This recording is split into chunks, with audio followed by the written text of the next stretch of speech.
Hey, what's your story? Hi, James. Hello, First of all, I just want to say thanks so much for raising awareness to this, because I think it's been on the fringes for a while, but Yes. now it's definitely becoming mainstream. It's parking on our lawn, isn't it? It is. Just what you spoke to then about the lady whose partner is in science. So is my best friend.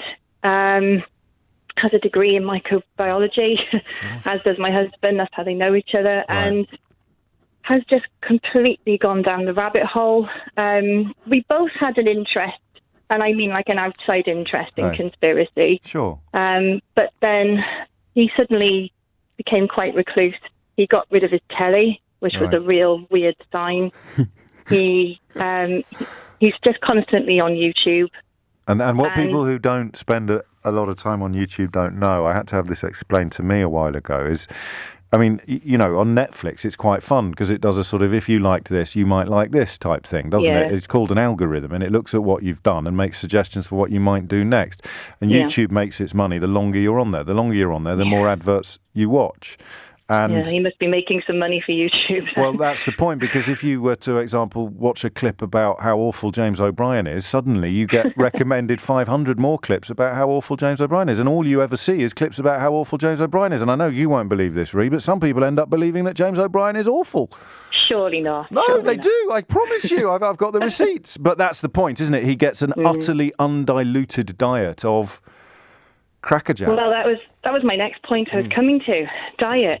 Believe it or not, it's even affected that. Go on. So he's now only eating meat. Oh, That's Lord. it. And when I said, is this an Atkins thing? You know, trying to kind of lighten it. He said, no, it's because of this.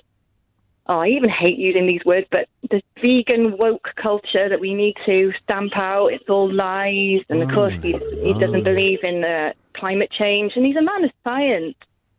And when I say best friend, I mean he's pretty much an uncle to us then. And when we do go out and see him, you know, there's still the guy that we know there. Oh, that was what was so powerful about Joy's contribution. The man I love is still in there somewhere. So what do you do? And then suddenly he just goes off on a tirade about Bill Gates. He won't leave it. He won't. So you know what they say: don't talk about politics or religion at dinner or something like that. He won't observe that. Oh God. And he says things like, well, this is the biggest one I've heard, is that, you know, when all the lockdowns were happening in Leicester. Yes. I said, well, that's because, you know, of sweatshops and things like that. And he said, no, it's not. It's because they were children farming. And that's QAnon, right? Or a version of... Yeah, it must be. A version of or QAnon. Like a British version of. I don't know if there's a British version of, but children farming?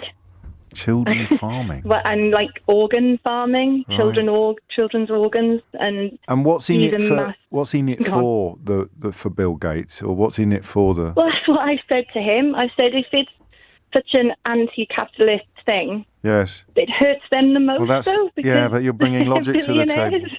You're bringing logic to the table. Is it? I mean,